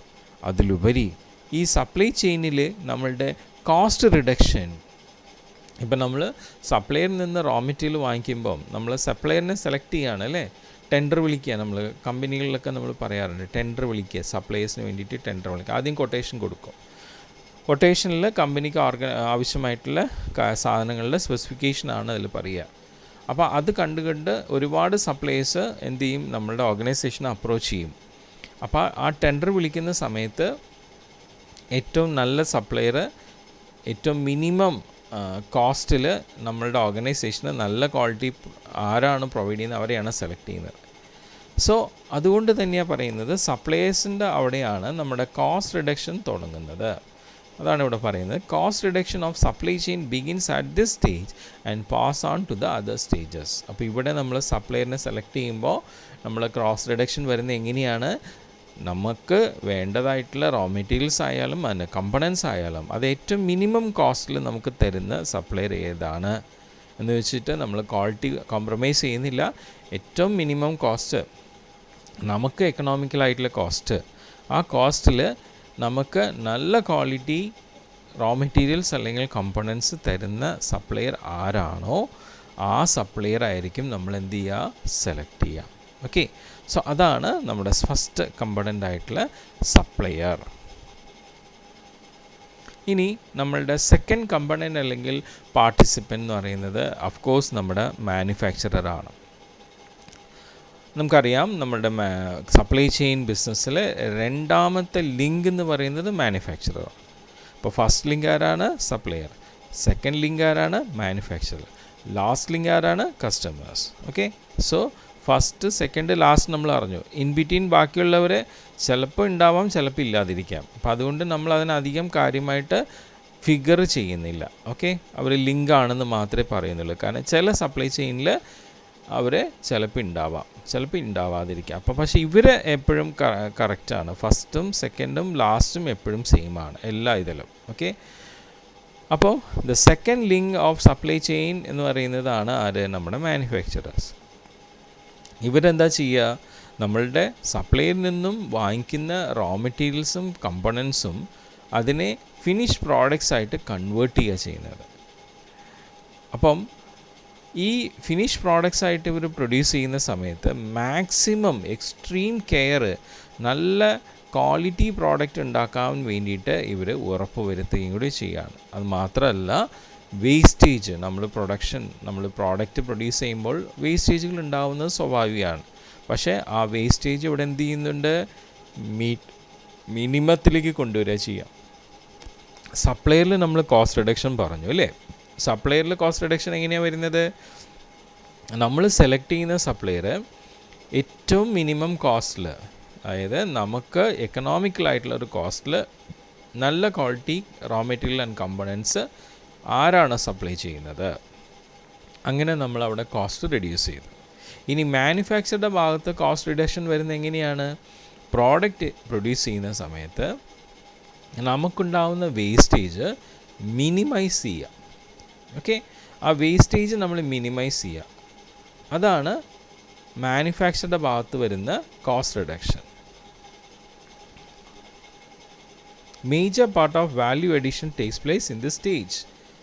പിന്നെ ഒരു ഇമ്പോർട്ടൻ്റ് ആയിട്ടുള്ള കാര്യം കൂടി ഈ മാനുഫാക്ചറുടെ ഭാഗത്ത് ഇവിടെ ഉണ്ടാവുന്നുണ്ട്. എന്താ വെച്ച് കഴിഞ്ഞാൽ നമ്മൾ വാങ്ങിക്കുന്ന വളരെ മിനിമം കോസ്റ്റിൽ വാങ്ങിക്കുന്ന റോ മെറ്റീരിയലിനെ പ്രോഡക്റ്റായിട്ട് കൺവേർട്ട് ചെയ്യുമ്പോൾ അതിൻ്റെ വാല്യൂ കൂടുകയാണ്. റോ മെറ്റീരിയൽ അതേ പ്രൈസിലല്ലല്ലോ നമ്മൾ പ്രോഡക്റ്റ് വിൽക്കുന്നത് അല്ലേ. അപ്പം നമ്മൾ ആ പ്രോഡക്റ്റിൽ നമുക്ക് എത്ര പ്രോഫിറ്റ് കിട്ടും എന്നുള്ളത് നോക്കിയിട്ട് അതനുസരിച്ച് ഒരു വാല്യൂ, ഒരു പ്രൈസ് നമ്മൾ ആ പ്രോഡക്റ്റിന് ഫിക്സ് ചെയ്യുക. അപ്പോൾ അങ്ങനെ ഒരു വാല്യൂ അഡീഷൻ നമ്മുടെ മാനുഫാക്ചറുടെ ആ ഒരു ഇതിൽ നടക്കുന്നുണ്ട്. ഓക്കെ, ഇത് പറയുമ്പോഴാണ് ഞാനൊരു കാര്യം നിങ്ങൾക്ക് ജസ്റ്റ് ഒരു എക്സാമ്പിളായിട്ട് പറയാൻ ഉദ്ദേശിക്കുന്നത്. ഒരു പ്രാവശ്യം ഇതിന് മുമ്പ് ഞാൻ പറഞ്ഞിട്ടുണ്ടെന്ന് തോന്നുന്നു, ഒരു പ്രാവശ്യം ഒരു ഇൻഡസ്ട്രിയൽ വിസിറ്റിനായിട്ട് നമ്മുടെ ചാലക്കുടി അടുത്ത് കാർബോറണ്ടം എന്ന് പറഞ്ഞിട്ടുള്ള ഒരു കമ്പനിയിൽ പോവുകയുണ്ടായി. അപ്പം ഈ കാർബോറണ്ടം കമ്പനിയുടെ ഒരു പ്രത്യേകത വെച്ച് കഴിഞ്ഞാൽ അവർ ഈ കൽക്കരി പൊടിച്ചിട്ട് ഫൈൻ പൗഡറാക്കി എടുക്കുന്ന ഒരു കമ്പനിയാണ്. എന്തിനാണ് ഈ കൽക്കരി പൊടിക്കുന്നത്? ഈ കൽക്കരിയുടെ പൗഡർ ഒരുപാട് ഇൻഡസ്ട്രിയിലുള്ള റോ മെറ്റീരിയൽസാണ്. ഓക്കെ, ഇപ്പോൾ ഒരുപാട് ഇൻഡസ്ട്രിയിൽ റോ മെറ്റീരിയലായിട്ട് യൂസ് ചെയ്യുന്നതാണ്. സിമെൻറ്റ് ഇൻഡസ്ട്രിയിൽ യൂസ് ചെയ്യുന്നുണ്ട്. അതുപോലെ തന്നെ ഈ കൽക്കരിയുടെ ഈ പൊടിയുടെ വളരെ ഫൈനായിട്ടുള്ള പൊടിയുണ്ട്. വളരെ ഫൈൻ എന്ന് വെച്ച് കഴിഞ്ഞാൽ ഇങ്ങനെ കാറ്റത്ത് പറന്ന് നടക്കുന്ന ടൈപ്പ്. ഇപ്പം നമ്മൾ ഈ ഫേസ് പൗഡറൊക്കെ ഇല്ലേ, അതൊക്കെ എത്ര ഫൈൻ പൗഡറാണ്. അപ്പോൾ അത്രയും ഫേസ് പൗഡറിൻ്റെ അത്രയും മിനുസമുള്ള നമ്മളുടെ ഈ കൽക്കരിയുടെ പൗഡർ കൂടി അവിടെ ഉണ്ടാക്കുന്നുണ്ട്. അപ്പോൾ അത്രയും മിനുസമായിട്ടുള്ള പൗഡർ എന്തിനാണ് യൂസ് ചെയ്യണമെന്ന് വെച്ച് കഴിഞ്ഞാൽ അതിന് ഒരു പോളിഷിങ് കപ്പാസിറ്റി ഉണ്ട്. അതായത് എന്താ ഈ പോളിഷിങ് കപ്പാസിറ്റി എന്ന് വെച്ച് കഴിഞ്ഞാൽ അവർ ആ കൽക്കരിയുടെ ആ പൗഡറിൻ്റെ ഫൈനസ് മില്ലി മൈക്രോൺസിലാണ് മെഷർ ചെയ്യുന്നത്. ഓക്കെ, അപ്പം ഈ ഏറ്റവും ഫൈനസ്റ്റ് ആയിട്ടുള്ള ആ കൽക്കരിയുടെ പൗഡർ ഏത് ഇൻഡസ്ട്രിയിലാണ് യൂസ് ചെയ്യുന്നതെന്ന് ചോദിച്ചപ്പോൾ അവർ പറഞ്ഞെന്താ വെച്ച് കഴിഞ്ഞാൽ ഈ നമ്മൾ കണ്ണിൽ ഉപയോഗിക്കുന്ന കോണ്ടാക്ട് ലെൻസസ് അത് പോളിഷ് ചെയ്യാൻ വേണ്ടിയിട്ട് യൂസ് ചെയ്യുന്നു എന്നാണ് പറഞ്ഞത്. ഓക്കെ, അപ്പോൾ അത്രയും ഫൈൻ പൗഡർ വരെ അവിടെ ഉണ്ടാക്കുന്നുണ്ട്. അപ്പോൾ ഇവിടെ ഈ കൽക്കരി പൊട്ടിച്ച് പൗഡർ ഉണ്ടാക്കുന്ന ആ പ്രോഡക്റ്റ് എന്ന് പറഞ്ഞാൽ പൗഡറാണ്. അപ്പോൾ സ്വാഭാവികമായിട്ടും അവിടെ വേസ്റ്റുകൾ ധാരാളം വരാൻ സാധ്യതയുണ്ട്. കാരണം ഈ പൊടിക്കുമ്പോൾ സ്വാഭാവികമായിട്ടും പൗഡർ വളരെ നേർത്ത പൗഡേഴ്സ് പുക പോലെ ഇങ്ങനെ അന്തരീക്ഷത്തിലൊക്കെ വേസ്റ്റേജ് കൂടുതൽ വരാൻ സാധ്യതയുണ്ട്. അപ്പോൾ ഈ ഒരു കമ്പനി ISO കമ്പനിയും കൂടിയാണ്. അപ്പോൾ ഞങ്ങൾ ചോദിച്ചു, ഇവിടെ എന്തായാലും നിങ്ങൾ എത്ര കണ്ട് ശ്രദ്ധിച്ചാലും വേസ്റ്റേജ് ഉണ്ടാവും അല്ലേ, വേസ്റ്റേജ് മിനിമൈസ് ചെയ്യാൻ നിങ്ങൾ എന്താ ചെയ്യണതെന്ന് ചോദിച്ചു. അപ്പോഴാണ് അവർ പറഞ്ഞത് വേസ്റ്റേജ് മിനിമൈസ് ചെയ്യാനായിട്ട് അവർ ഫോം ചെയ്തിട്ടുള്ളൊരു ടെക്നിക്ക് ഇതാണ്. കാരണം ആ ഓർഗനൈസേഷൻ്റെ ഉള്ളിൽ പോകുമ്പോൾ തന്നെ നമുക്ക് അറിയാൻ പറ്റും. കാരണം ഈ ഫൈൻ പൗഡേഴ്സ് ഇങ്ങനെ പൊടിച്ചെടുക്കുമ്പോൾ സ്വാഭാവികമായിട്ടും അവിടുത്തെ അന്തരീക്ഷ വായുവിൽ ധാരാളം ഈ മാലിന്യമായിട്ട് ഈ പൗഡറുണ്ട്. അപ്പോൾ അവിടെ ഈ പറയുന്ന ചുറ്റിലുമുള്ള ഈ വൃക്ഷങ്ങളിലെ ചെടികളിലൊക്കെ ഇലകളിലൊക്കെ ഇങ്ങനെ സെഡിമെൻ്റായിട്ട് ഈ പൊടികൾ ഇങ്ങനെ കാണാം. ഓക്കെ, അപ്പോൾ ഇവരെന്താ വെച്ച് കഴിഞ്ഞാൽ അത് ഫുള്ളും മഴ പെയ്യുമ്പോൾ ഒഴുകി പോകും, അല്ലെങ്കിൽ അത് വാഷ് ചെയ്തിട്ട് ഇത് ഫുള്ളും ഇങ്ങനെ കാനയിലൊക്കെ ഇങ്ങനെ അടിഞ്ഞ് ഇങ്ങനെ കിടക്കുന്നുണ്ടാവും. അപ്പം അതെന്ത് ചെയ്യുന്നുണ്ട്, അത് ആ അടിഞ്ഞ് കിടക്കുന്ന ആ ക്ലേ പോലത്തെ സാധനം എടുത്തിട്ട് അതിനെ അവരെന്ത് ചെയ്യുന്നുണ്ട്, സ്ക്രാപ്പ് വാല്യൂവിന് വിൽക്കുകയാണ്. അപ്പോൾ പലരും ഈ ഹോളോ ബ്രിക്സ് ഒക്കെ ഉണ്ടാക്കുന്നവർ അങ്ങനെയുള്ളവരൊക്കെയും എന്ത് ചെയ്യും, ഇത് കൊണ്ടുപോകുന്നത്. ഈവൻ സിമെൻറ്റ് ഫാക്ടറിയിലും അത് യൂസ് ചെയ്യാനായിട്ട് സ്ക്രാപ്പ് വാല്യൂവിൽ എടുക്കുന്നുണ്ടെന്നാണ് പറഞ്ഞത്. അപ്പോൾ അങ്ങനെ വരുന്ന വേസ്റ്റേജിനെ അവരെന്ത് ചെയ്യുന്നുണ്ട്, വീണ്ടും അത് സെയിൽ നടത്തിയിട്ട് ആ വേസ്റ്റേജ് മിനിമൈസ് ചെയ്യുക ചെയ്യുന്നത്. ഓക്കെ, അപ്പോൾ അങ്ങനെ കോസ്റ്റ് റിഡക്ഷൻ മാനുഫാക്ചറുടെ ഭാഗത്തുനിന്ന് സംഭവിക്കുന്നുണ്ട്. ഇനി നെക്സ്റ്റ് വരുന്നത് നമ്മളുടെ ഡിസ്ട്രിബ്യൂട്ടേഴ്സ് അല്ലെങ്കിൽ ഹോൾസെയിലേഴ്സാണ്. അപ്പം അവർ നമ്മുടെ സപ്ലൈ ചെയിനിൽ ഉള്ള ഒരു തേർഡ് ലിങ്ക് ഞാൻ പറഞ്ഞല്ലോ, മാനുഫാക്ചറേഴ്സ് കഴിഞ്ഞാൽ പിന്നീട് ഉള്ള ലിങ്കുകൾ ചിലപ്പോൾ ചില സപ്ലൈ ചെയിനിൽ ഉണ്ടാവാതിരിക്കാം. എന്താ അങ്ങനെ പറയാൻ കാരണം വെച്ച് കഴിഞ്ഞാൽ, ഇപ്പോൾ നമ്മളിവിടെ ഡിസ്ട്രിബ്യൂട്ടേഴ്സ് ആയിട്ടുള്ള ഹോൾസെയിലേഴ്സിന് തേർഡ് ലിങ്ക് എന്ന് പറഞ്ഞു. ഈ തേർഡ് ലിങ്ക് ആയിട്ടുള്ള ഹോൾസെയിലേഴ്സ് തന്നെയായിരിക്കാം ചില ഓർഗനൈസേഷനിൽ റീറ്റെയിലേഴ്സ് ആയിട്ടും ബാക്കിയുള്ള ഡിസ്ട്രിബ്യൂട്ടേഴ്സിൻ്റെ ഫങ്ഷൻസൊക്കെ ചെയ്യുന്നത്. പക്ഷേ ചില ഓർഗനൈസേഷനിൽ ഹോൾസെയിലർ സ്പെസിഫിക് ആയിട്ടുണ്ടാവും, റീറ്റെയിലർ സ്പെസിഫിക് ആയിട്ടുണ്ടാവും, വെയർ ഹൗസസ് സ്പെസിഫിക് ആയിട്ടുണ്ടാവും, ട്രാൻസ്പോർട്ടേഴ്സ് വേറെ ആൾക്കാരുണ്ടാവും. പക്ഷേ ചില സാഹചര്യങ്ങൾ ഇതെല്ലാം ഒരേ പ്രൊപ്പറേറ്റർ തന്നെയാവാം. അപ്പോൾ അതുകൊണ്ടാണ് നമ്മൾ ഇതിനെ സ്പെസിഫിക് ആയിട്ട് അതിന് നമ്പേഴ്സ് കൊടുക്കാതിരിക്കുന്നത്. ഓക്കെ, സോ എങ്കിലും നമ്മൾ ഡിസ്ട്രിബ്യൂട്ടേഴ്സിനെ തേർഡ് ലിങ്ക് ആയിട്ട് ഇവിടെ കൺസിഡർ ചെയ്യുകയാണ്. കാരണം ഡിസ്ട്രിബ്യൂട്ടേഴ്സ് ഇല്ലാതെ ഇപ്പോൾ മാനുഫാക്ചറേഴ്സിന് ഡയറക്റ്റായിട്ട് സപ്ലൈ ചെയ്യാൻ പറ്റില്ല. ആ ചില കേസിൽ മാനുഫാക്ചേഴ്സ് എന്ത് ചെയ്യുന്നുണ്ട്, ഒരു ഔട്ട്ലെറ്റ് ഡയറക്റ്റ് മാനുഫാക്ചേഴ്സിൽ നിന്ന് വാങ്ങിക്കാവുന്ന രീതിയിൽ ഒരു ഔട്ട്ലെറ്റൊക്കെ ഫോം ചെയ്യാറുണ്ട്. പക്ഷേ നമ്മളുടെ ഡിസ്ട്രിബ്യൂഷൻ വൈഡ് ആണെങ്കിൽ മാത്രമേ നമുക്ക് നമ്മളുടെ പ്രോഡക്റ്റിന് കൂടുതൽ മാർക്കറ്റ് ഉണ്ടാവുള്ളൂ. അപ്പോൾ അതിനു വേണ്ടി നമുക്ക് എന്തായാലും ഡിസ്ട്രിബ്യൂട്ടേഴ്സ് ഇല്ലാതെ പറ്റില്ല. അപ്പം ഇങ്ങനെയുള്ള നമ്മുടെ ഹോൾസെയിലേഴ്സ് ആയിട്ടുള്ള തേർഡ് ലിങ്ക് പാർട്ടീസ്, ഇവരാണ് നമ്മളുടെ പ്രോഡക്റ്റിന് സ്റ്റോക്കിസ്റ്റ് എന്ന് പറയുന്നത്. അവർ ശരിക്കും നമ്മളുടെ റീറ്റെയിലേഴ്സിൻ്റെയും മാനുഫാക്ചേഴ്സിൻ്റെയും ഒരു ഇൻ ബിറ്റ്വീനുള്ള ഒരു കണക്റ്റിംഗ് ലിങ്കാണ്. അപ്പം ഇവർ ശരിക്കും നമ്മുടെ ഡിസ്ട്രിബ്യൂട്ടേഴ്സ് എന്ന് പറയുമ്പോൾ നമ്മുടെ മാനുഫാക്ചേഴ്സിൻ്റെ ഒരു ഔട്ട്ലെറ്റ് പ്രൊവൈഡ് ചെയ്യുന്നവരാണെന്ന് കൂടി പറയാം. ഫോർ എക്സാമ്പിൾ, കേരളത്തിൽ ഒരു മാനുഫാക്ചർ ചെയ്യുന്ന ഒരു പ്രോഡക്റ്റ് മുംബൈയിൽ ഉള്ള ഒരു ഡിസ്ട്രിബ്യൂട്ടർ അല്ലെങ്കിൽ ഹോൾസെയിലർ, ആ ഹോൾസെയിലർ അല്ലെങ്കിൽ ഡിസ്ട്രിബ്യൂട്ടർ സമയാസമയത്ത് കേരളത്തിൽ വന്ന് നമ്മുടെ മാനുഫാക്ചറിന് പ്രോഡക്റ്റ്സ് കൊണ്ടുപോയിട്ട് മുംബൈയിൽ സ്റ്റോക്ക് ചെയ്യുന്നു. ആ മുംബൈയിലെ സ്റ്റോക്കിസ്റ്റ് ആയിട്ടുള്ള ഹോൾസെയിലറുടെ കയ്യിൽ നിന്നും നോർത്ത് ഇന്ത്യയിലുള്ള പല റീറ്റെയിലേഴ്സും വന്ന് എന്ത് ചെയ്യുന്നു, സാധനങ്ങൾ വാങ്ങിച്ചുകൊണ്ട് പോവുകയാണെന്ന് വിചാരിക്കുക. അപ്പോൾ അവിടെ മുംബൈയിലെ ആ ഹോൾസെയിലർ എന്തായി, നമ്മളുടെ മാനുഫാക്ചറർ, കേരളത്തിലുള്ള മാനുഫാക്ചറുടെ ഒരു ക്വിക്ക് ഔട്ട്ലെറ്റായിട്ട് വരികയാണ്, ആക്ട് ചെയ്യുകയാണ്. സോ അങ്ങനെ നമ്മളുടെ ഓരോ സ്ഥലത്തും നമ്മുടെ പ്രോഡക്റ്റിന് ഡിമാൻഡ് അനുസരിച്ചിട്ട്, നിങ്ങൾ എക്കണോമിക്സിൽ പഠിച്ചിട്ടുള്ള ഡിമാൻഡ് ആൻഡ് സപ്ലൈ റിലേഷനിലെ പോലെ ആ ഡിമാൻഡ് അനുസരിച്ച് പ്രോഡക്റ്റ് സപ്ലൈ ചെയ്യാനായിട്ട്, ആ സപ്ലൈനെ അഡ്ജസ്റ്റ് ചെയ്യാനായിട്ട് മാനുഫാക്ചററെ ഹെൽപ്പ് ചെയ്യുന്ന ഒരു ലിങ്ക് ആണ് ആര്, ഹോൾസെയിലേഴ്സ്. ഇപ്പോൾ നമ്മളുടെ കൊറോണയുടെ പ്രശ്നം വന്നു, ഫുൾ ലോക്ക്ഡൗൺ വന്നപ്പോൾ തന്നെ എല്ലാവർക്കും ഒരുപാട് ടെൻഷൻ വന്നത് നമ്മുടെ വീട്ടിലെ നിത്യോപയോഗ സാധനങ്ങൾ കിട്ടുമോ ഇല്ലയോ അതിനെക്കുറിച്ചിട്ടുള്ള ഒരു ടെൻഷനായിരുന്നു. പലരും, ഞാനടക്കം, ലോക്ക്ഡൗൺ പ്രഖ്യാപിച്ച ഒന്ന് രണ്ട് ദിവസം മുന്നേ തന്നെ പോയി വീട്ടിലേക്ക് ആവശ്യമായിട്ടുള്ള എല്ലാ സാധനങ്ങളും വാങ്ങിച്ചു. അവിടെ കടകളിലൊക്കെ ഭയങ്കര റഷായിരുന്നു. അത് കഴിഞ്ഞിട്ടാണ് കേട്ടത്, ഇല്ല, നിത്യോപയോഗ സാധനങ്ങളൊക്കെ നമ്മൾ വേണ്ട സമയത്ത് എത്തിക്കുമെന്ന് പറഞ്ഞു. അപ്പം ഫുൾ ലോക്ക്ഡൗൺ ആയപ്പോഴേക്കും ഓട്ടോമാറ്റിക്കലി എന്തായി, നമ്മുടെ സപ്ലയർ, മാനുഫാക്ചർ ഇവരുടെ എല്ലാം ജോലി നിന്നു. പക്ഷേ നമ്മുടെ ഡിസ്ട്രിബ്യൂട്ടേഴ്സാണ് അവിടെ കൂടുതൽ ആക്റ്റീവായിരുന്നത്. കാരണം അവർ ഓൾറെഡി സ്റ്റോക്കിസ്റ്റ് ആണല്ലോ. അപ്പോൾ അവർ ഇതുവരെ സ്റ്റോക്ക് വെച്ചേക്കുന്ന സാധനങ്ങളാണ് റീറ്റെയിലേഴ്സ് വഴി നമ്മുടെ കസ്റ്റമേഴ്സിലേക്കെല്ലാം എത്തിച്ചു കൊണ്ടിരുന്നത്. അപ്പോൾ നമുക്ക് എന്തായി, നമുക്ക് ഉപയോഗ സാധനങ്ങൾ, നിത്യോപയോഗ സാധനങ്ങളൊക്കെ വിരളമായി തന്നെ കിട്ടിയിരുന്നു. ഓക്കെ, അപ്പോൾ അതാണ് ഡിസ്ട്രിബ്യൂട്ടേഴ്സിൻ്റെ പ്രത്യേകത. പിന്നെ ചില ഡിസ്ട്രിബ്യൂട്ടേഴ്സ് എന്ത് ചെയ്യുന്നുണ്ട്, നമ്മളുടെ മാനുഫാക്ചർക്ക് വേണ്ടിയിട്ട് പാക്കിങ്ങും അതുപോലെ അഡ്വർടൈസ്മെൻറ്റ്സും അതുപോലെ ചില ഫിനാൻഷ്യൽ സപ്പോർട്ട്സൊക്കെ ചെയ്യുന്ന ഹോൾസെയിലേഴ്സും ഉണ്ട്. അതാണ് നമ്മളുടെ ഹോൾസെയിലേഴ്സിൻ്റെ ഒരു പ്രത്യേകത. ഇനി നമ്മളുടെ റീറ്റെയിലേഴ്സ്, ഹോൾസെയിലേഴ്സിന് കഴിഞ്ഞ് നെക്സ്റ്റ് വരുന്ന ഒരു ഡിസ്ട്രിബ്യൂട്ടറാണ് റീറ്റെയിലർ ഉണ്ടെങ്കിൽ സ്വാഭാവികമായിട്ട് ആ സപ്ലൈ ചെയിൻ്റെ ഫോർത്ത് ലിങ്കാണ് അവരാണ് നമ്മളുടെ കസ്റ്റമേഴ്സിലേക്ക് ഏറ്റവും നിയർ ബൈ ആയിട്ട് പ്രോഡക്റ്റ് എത്തിക്കുന്ന വ്യക്തികൾ. എപ്പോഴൊക്കെയാണ് കസ്റ്റമേഴ്സിന് പ്രോഡക്റ്റ് ആവശ്യമായിട്ട് വരുന്നത്, ആ സമയത്തൊക്കെ ആ കസ്റ്റമേഴ്സിന് പെട്ടെന്ന് പ്രോഡക്റ്റ് എത്തിച്ചു കൊടുക്കുന്നതും നമ്മുടെ റീറ്റെയിലേഴ്സാണ്. ഓക്കെ, അപ്പോൾ നമ്മൾ ഈ കമ്പണൻസ് അല്ലെങ്കിൽ പാർട്ടിസിപ്പൻസിൽ ഇപ്പം 4 പേരെ കണ്ടു കഴിഞ്ഞു. ഒന്ന് സപ്ലയർ, പിന്നെ മാനുഫാക്ചറർ, പിന്നെ ഹോൾസെയിലേഴ്സ് അല്ലെങ്കിൽ ഡിസ്ട്രിബ്യൂട്ടേഴ്സ്, പിന്നെ റീറ്റെയിലേഴ്സ്. ഇനി നെക്സ്റ്റ് നോക്കാം. റീറ്റെയിലേഴ്സിന് കുറച്ച് പ്രത്യേകത കൂടി ഉണ്ട്.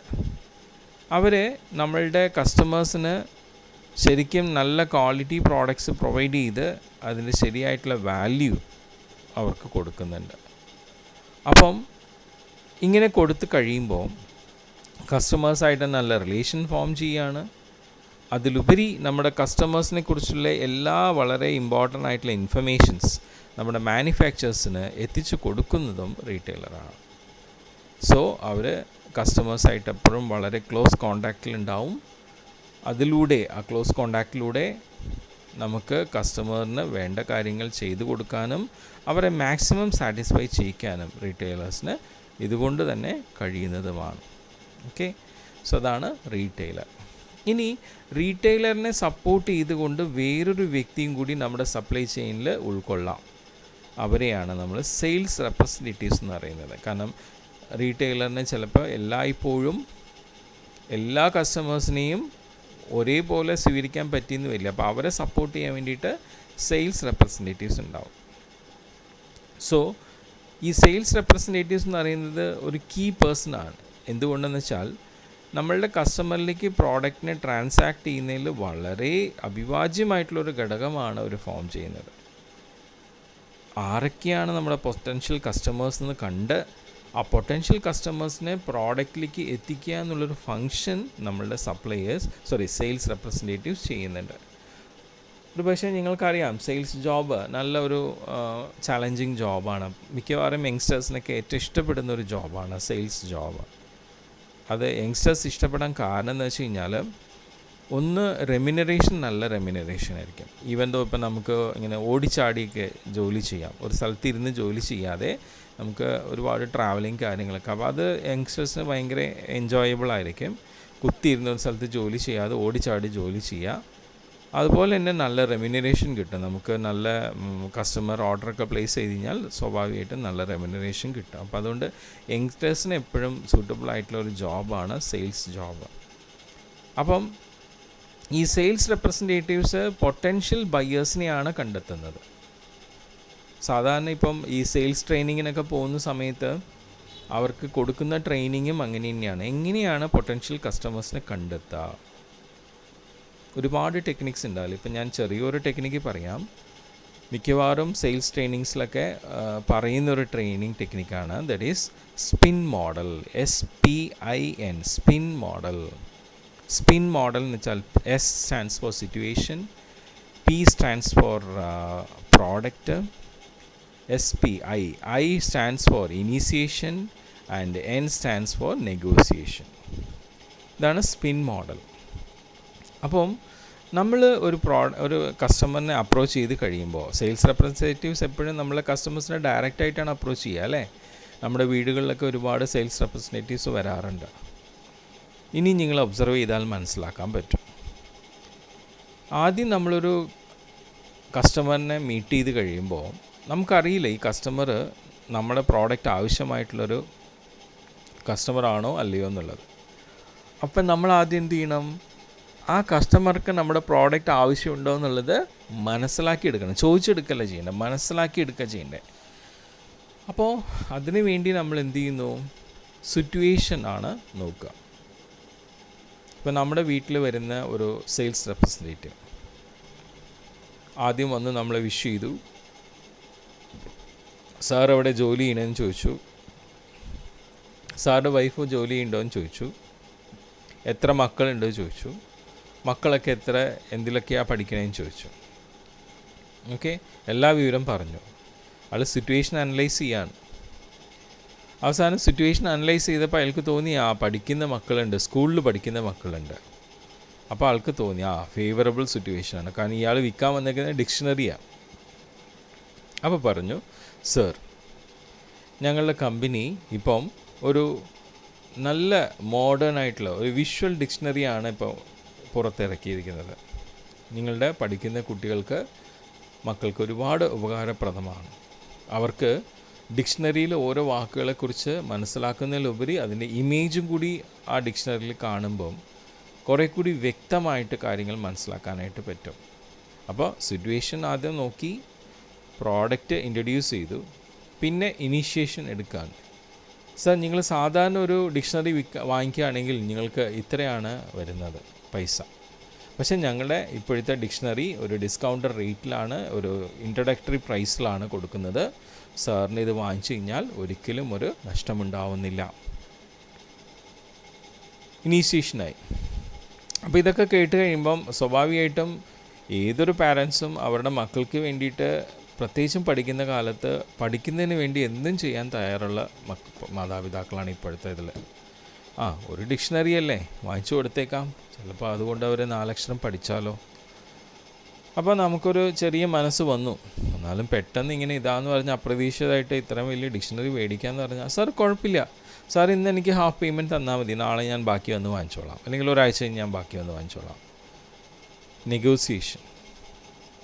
സോ അങ്ങനെ ഈ പറയുന്ന സെയിൽസ് റെപ്രസെൻറ്റേറ്റീവ്സ് വളരെ നല്ല മെൻ്റൽ ക്വാളിറ്റിയിലൂടെയാണ് പൊട്ടൻഷ്യൽ കസ്റ്റമേഴ്സിനെ കണ്ടെത്തി അവരിലൂടെ ഈ പറയുന്ന ബൈയിങ് ഡിസിഷൻ ഉണ്ടാക്കാനായിട്ട് അവരെ പ്രേരിപ്പിക്കാൻ ചെയ്യുന്നതും ഈ സെയിൽസ് റെപ്രസെൻറ്റേറ്റീവ്സാണ്. അവർ നമ്മളുടെ റീറ്റെയിലേഴ്സിനെ സഹായിക്കുന്നവരാണ്. അപ്പം നല്ല ഒരു സെയിൽസ് റെപ്പിന് ഫിസിക്കലായിട്ട് അല്ലേ, അല്ല ഫിസിക്കലി ഫിറ്റ് എന്ന് വെച്ചാൽ ബിൽഡ് ബോഡി വേണമെന്നല്ല, ഹെൽത്തി ആയിരിക്കണം. പിന്നെ മെൻ്റലി നല്ല ക്വാളിറ്റിയുള്ള വ്യക്തിയായിരിക്കണം. അങ്ങനെയുള്ളവർ ഉണ്ടെങ്കിൽ സ്വാഭാവികമായിട്ടും നമ്മുടെ സപ്ലൈ ചെയിനിൽ സെയിൽസ് റെപ്രസെൻറ്റേറ്റീവ്സിനെ റീറ്റെയിലേഴ്സിനെ സപ്പോർട്ട് ചെയ്യാനായിട്ട് വരുന്നവരാണ്. പിന്നെ വരുന്നവരാണ് ആര്, നമ്മളുടെ വെയർ ഹൗസസ്. ഓക്കെ. അപ്പോൾ ഇപ്പം റീറ്റെയിലേഴ്സിൻ്റെ ഭാഗത്ത് നമുക്ക് കോസ്റ്റ് റിഡക്ഷൻ എങ്ങനെയാണ് വരുന്നതെന്ന് വെച്ച് കഴിഞ്ഞാൽ, അവിടെ കാര്യമായിട്ടുള്ള കോസ്റ്റ് റിഡക്ഷൻ വരുന്നില്ല. ഇനിയിപ്പോൾ മാനുഫാക്ചറോ അല്ലെങ്കിൽ ഹോൾസെയിലറോ വല്ല ഡിസ്കൗണ്ട് കൊടുക്കുകയാണെങ്കിൽ മാത്രമേ നമുക്കത് ആ രീതിയിൽ വരുന്നുള്ളൂ. ഓക്കെ. സെയിൽസ് റെപ്രസെൻറ്റേറ്റീവ്സിൻ്റെ അവിടെയും വലിയ കാര്യമായിട്ടുള്ള കോസ്റ്റ് റിഡക്ഷൻ വരുന്നില്ല. ചിലപ്പോൾ നമുക്ക് ബൾക്കായിട്ടൊക്കെ വല്ലതും പർച്ചേസിങ്ങിൽ റിഡക്ഷൻ കൊടുക്കാമെന്ന് മാത്രം. ഇനി വെയർ ഹൗസിങ്, അവിടെ കോസ്റ്റ് റിഡക്ഷൻ വരുന്നുണ്ട്. നമ്മളുടെ പ്രോഡക്ട്സിന് പ്രത്യേകിച്ചും സേഫ് കസ്റ്റഡിയിൽ വെക്കുന്നവരാണ് വെയർ ഹൗസസ്. ഡിമാൻഡ് അനുസരിച്ച് നമ്മളുടെ കസ്റ്റമേഴ്സിന് ഈ പ്രോഡക്റ്റ് എത്തിച്ചു കൊടുക്കാം. അപ്പോൾ ശരിക്കും വെയർ ഹൗസിൻ്റെ ഒരു പ്രത്യേകത എന്ന് വെച്ച് കഴിഞ്ഞാൽ, നമ്മുടെ പ്രോഡക്റ്റിൻ്റെ ടൈം യൂട്ടിലിറ്റി എല്ലായ്പ്പോഴും നമ്മുടെ കസ്റ്റമറിന് നമ്മുടെ പ്രോഡക്റ്റ് ആവശ്യമായി വരില്ല, ചില സമയത്താണ് ആവശ്യമായി വരുന്നത്. അപ്പോൾ ആവശ്യമായ സമയത്ത് അത് പ്രൊവൈഡ് ചെയ്യുക. ആ ടൈം യൂട്ടിലിറ്റിയാണ് എന്ത് ചെയ്യുന്നത്, നമ്മുടെ വെയർ ഹൗസസ് പ്രൊഡ്യൂസ് ചെയ്യുന്നത്. Time utility of the product അതൊരു ഇമ്പോർട്ടൻ്റ് ആയിട്ടുള്ള പോയിൻ്റാണ്. അപ്പോൾ ചിലപ്പോൾ ചോദിച്ചേക്കാം, in supply chain who provides the time utility of the product എന്ന് ചോദിച്ചാൽ സ്വാഭാവികമായിട്ടും ആരാണ്, നമ്മുടെ വെയർ ഹൗസസാണ്. ഓക്കെ. ഇനി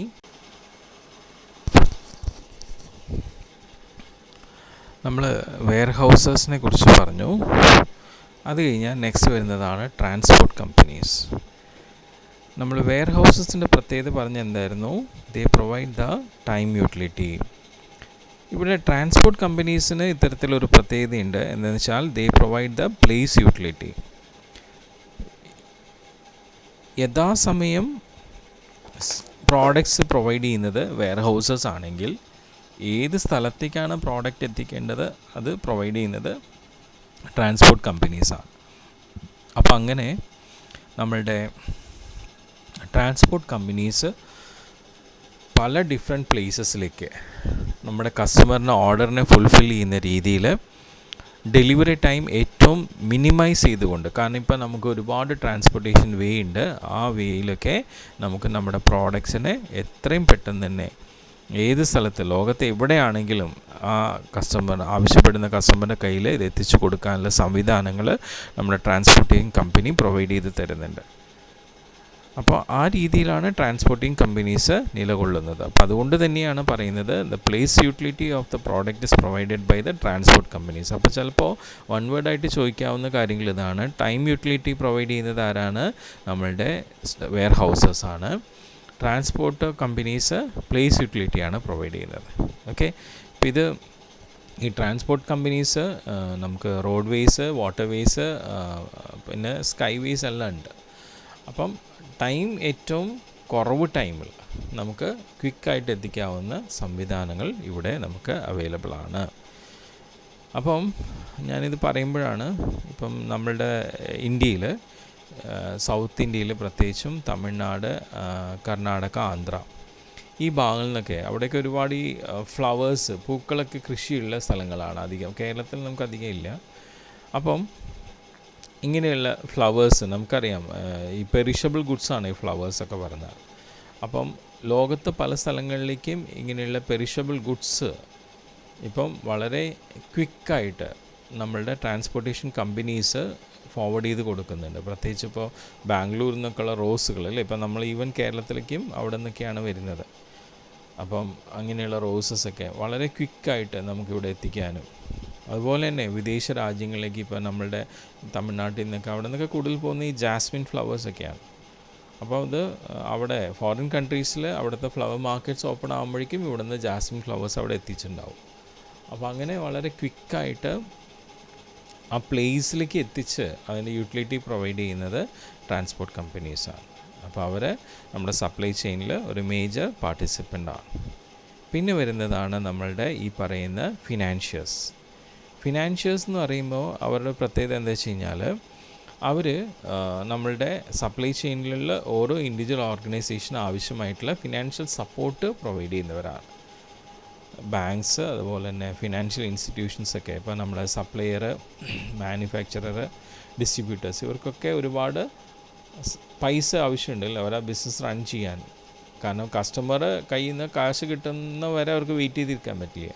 അപ്പോൾ അതിനു മുമ്പ് അവരുടേതായിട്ടുള്ള ബിസിനസ് സ്റ്റാർട്ട് ചെയ്യാൻ അവർക്ക് പൈസ ആവശ്യമുണ്ട്. അപ്പോൾ ഇങ്ങനെയുള്ള ബാങ്ക്സും അതുപോലെ ഫിനാൻഷ്യൽ ഇൻസ്റ്റിറ്റ്യൂഷൻസൊക്കെ അവർക്ക് ലോണ്, അതുപോലെ തന്നെ ഓവർ ഡ്രാഫ്റ്റ്സ് അല്ലേ, അങ്ങനെയൊക്കെയുള്ള സംവിധാനങ്ങൾ പ്രൊവൈഡ് ചെയ്ത് കൊടുക്കുന്നുണ്ട്. അപ്പോൾ അങ്ങനെയുള്ള ബാങ്കുകളാണ് ഇവിടെ ഫിനാൻഷ്യൽ ഇൻസ്റ്റിറ്റ്യൂഷൻസ്, ഇവരൊക്കെയാണ് നമ്മൾ ഫിനാൻഷ്യസ് എന്ന് പറയുന്നത്. അവരും സപ്ലൈ ചെയിൻ്റെ ഒരു ഭാഗമാണ്. ഇതിലുപരി നമ്മളുടെ സപ്ലൈ ചെയിനിലുള്ള പല ഘടകവും ഫിനാൻഷ്യസായിട്ട് തന്നെ ആക്ട് ചെയ്യുന്നുണ്ട്. നോക്കൂ, ഇപ്പം മാനുഫാക്ചർ സപ്ലയറിൽ നിന്ന് റോ മെറ്റീരിയൽ പർച്ചേസ് ചെയ്യുമ്പോൾ സപ്ലയർക്ക് പേ ചെയ്യണം. ഡിസ്ട്രിബ്യൂട്ടർ മാനുഫാക്ചറുടെ കയ്യിൽ നിന്നും പ്രോഡക്റ്റ് വാങ്ങിക്കുമ്പോൾ മാനുഫാക്ചർക്ക് പേ ചെയ്യണം. പക്ഷേ നമുക്കറിയാം, എല്ലാ ബിസിനസ്സിലും നമ്മളുടെ ഒരു ട്രാൻസാക്ഷൻ്റെ ഒരു സ്വഭാവം, പൊതു സ്വഭാവം നോക്കുകയാണെങ്കിൽ ക്രെഡിറ്റ് ടേംസിലാണ് ഉണ്ടാവുക അല്ലേ. എന്താണ് ക്രെഡിറ്റ് ടേംസ്? ഇപ്പം സപ്ലൈയുടെ കയ്യിൽ നിന്നും റോ മെറ്റീരിയൽ മാനുഫാക്ചർ പർച്ചേസ് ചെയ്യുമ്പം അത് അപ്പം തന്നെ പേ ചെയ്യുന്നില്ല. അവർ തമ്മിലൊരു ടേംസ് ആൻഡ് കണ്ടീഷൻസ് ഉണ്ടാവും. ആ ടേംസ് ആൻഡ് കണ്ടീഷൻസ് അനുസരിച്ച് സപ്പോസ് ഒരു 25 days അല്ലെങ്കിൽ 30 days കഴിഞ്ഞിട്ടായിരിക്കും പേ ചെയ്യുക. അപ്പോൾ അതാണ് ആ ക്രെഡിറ്റ് പീരീഡ്.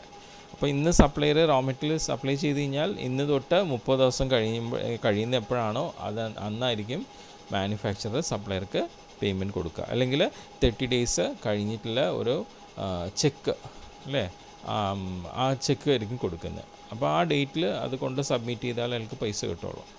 അതുപോലെ തന്നെ നമ്മളുടെ മാനുഫാക്ചറും ഡിസ്ട്രിബ്യൂട്ടറും തമ്മിലൊരു ടേംസ് ആൻഡ് കണ്ടീഷൻ ഉണ്ടാവും. ചിലപ്പോൾ അവിടെ 20 days അല്ലെങ്കിൽ 40 days അങ്ങനെ പറഞ്ഞിട്ട്. ഓക്കെ, സോ ഡിസ്ട്രിബ്യൂട്ടർ പ്രോഡക്റ്റ് വാങ്ങിച്ചുകൊണ്ട് പോയി കഴിഞ്ഞാൽ ചിലപ്പോൾ 30-40 ദിവസം കഴിഞ്ഞിട്ടായിരിക്കും എൻ്റെ പൈസ കൊടുക്കുക. അപ്പോൾ ക്രെഡിറ്റ് ഫെസിലിറ്റീസ് ഇവിടെ പ്രൊവൈഡ് ചെയ്യുന്നുണ്ട് നമ്മളുടെ സപ്ലൈ ചെയിനിലെ പല ഓർഗനൈസേഷനും. അപ്പോൾ അതുകൊണ്ട് അവരെയും നമുക്ക് എന്ത് ചെയ്യാം, ഈ പറയുന്ന ഫിനാൻഷ്യസായിട്ട് കൺസിഡർ ചെയ്യാം. ഓക്കെ, സോ ഇതാണ് ഫിനാൻഷ്യസിൻ്റെ പ്രത്യേകത. ഇനി ലാസ്റ്റ് വരുന്നത് നമ്മുടെ കസ്റ്റമേഴ്സാണ്. നമ്മളുടെ സപ്ലൈ ചെയിൻ പ്രോസസ്സിൽ ഏറ്റവും അവസാനം വരുന്ന ലാസ്റ്റ് ലിങ്കാണ് customers. The entire supply chain ഈ ഒരു കസ്റ്റമറിനെ സാറ്റിസ്ഫൈ ചെയ്യാൻ വേണ്ടിയിട്ടാണ് നിലകൊള്ളുന്നത്. അപ്പം ആ കസ്റ്റമറിലേക്ക് അവർക്ക് ആവശ്യമായിട്ടുള്ള ക്വാളിറ്റി പ്രോഡക്ട്സ് കൃത്യസമയത്തും കൃത്യസ്ഥലത്തും പ്രൊവൈഡ് ചെയ്യാൻ വേണ്ടിയിട്ടാണ് ഈ സപ്ലൈ ചെയിനിലുള്ള ഓരോ ഓർഗനൈസേഷനും ആക്ട് ചെയ്യുന്നത്. ഓക്കെ, സോ അങ്ങനെയുള്ള കസ്റ്റമേഴ്സിന് കൃത്യസമയത്ത് കൃത്യസ്ഥലത്ത് നല്ല ക്വാളിറ്റി പ്രോഡക്റ്റ് സപ്ലൈ ചെയിൻ വഴി കിട്ടിക്കഴിയുമ്പോൾ അവർ തീർച്ചയായിട്ടും എന്ത് ചെയ്യുന്നുണ്ട്, സാറ്റിസ്ഫൈഡ് ആവും. ഓക്കെ, ഇപ്പോൾ ഈ കസ്റ്റമർ എന്ന് പറയുന്നത് ചിലപ്പം ഇൻഡിവിജ്വൽ കസ്റ്റമേഴ്സ് ആവാം, അല്ലെങ്കിൽ ബൾക്കായിട്ട് പർച്ചേസ് ചെയ്യുന്ന കസ്റ്റമേഴ്സ് ആവും. ബൾക്കായിട്ട് പർച്ചേസ് ചെയ്യുന്ന കസ്റ്റമേഴ്സ് എന്ന് പറയുമ്പോൾ ചിലപ്പോൾ അവർ വാങ്ങിക്കുന്ന പ്രോഡക്റ്റ് അവരുടെ മാനുഫാക്ചർ യൂണിറ്റിൻ്റെ ഒരു ഇൻപുട്ടായിട്ടായിരിക്കും യൂസ് ചെയ്യുന്നത്, അല്ലെങ്കിൽ അത് അസംബിൾ ചെയ്ത് വേറെ പ്രോഡക്റ്റായിട്ട് കൺവേർട്ട് ചെയ്യാനായിട്ടായിരിക്കും എന്ത് ചെയ്യുന്നത്, ബൾക്കായിട്ട് വാങ്ങിക്കുന്നത്.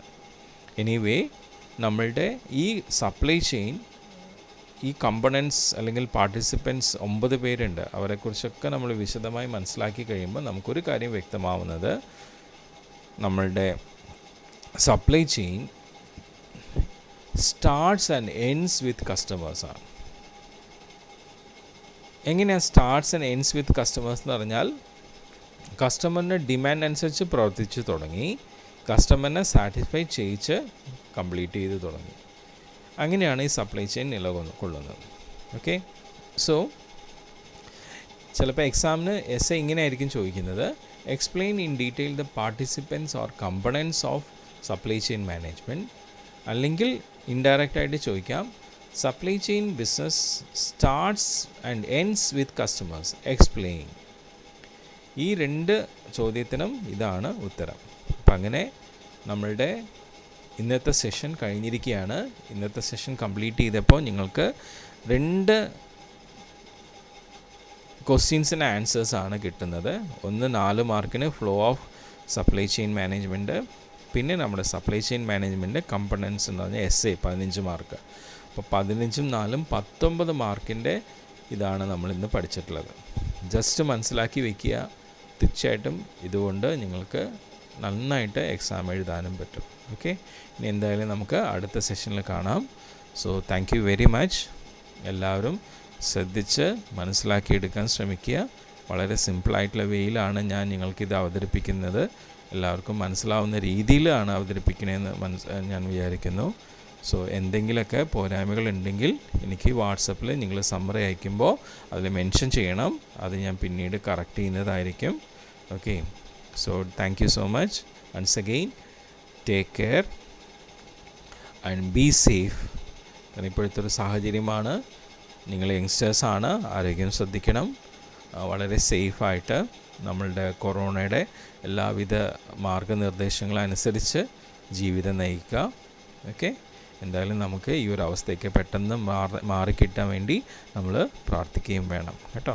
അപ്പോൾ എന്തായാലും ഇനിയിപ്പം ഈ സെഷൻ കഴിയുമ്പോൾ 2:30 ഈ സെഷൻ കഴിയുമ്പം വിത്തിൻ ഹാഫ് ആൻ അവർ എല്ലാവരും തന്നെ സമ്മറി അയച്ചിരിക്കണം. ഞാൻ വീണ്ടും ആവർത്തിച്ച് പറയുന്നു, ഓരോരുത്തരും സമ്മറി അയക്കുമ്പം നിങ്ങളുടെ പേര് മെൻഷൻ ചെയ്യണം. സമ്മറിയിൽ നിങ്ങൾ ക്ലാസ്സിൽ എടുത്തിട്ടുള്ള കാര്യങ്ങളെക്കുറിച്ച് 10 ലൈനിൽ മെൻഷൻ ചെയ്താൽ മതി. പിന്നെ നിങ്ങളുടെ ക്ലാസ്സിനെ കുറിച്ചുള്ള ഒപ്പീനിയൻസും അതിൽ പറയണം. Okay, thank you so much. Bye, take care.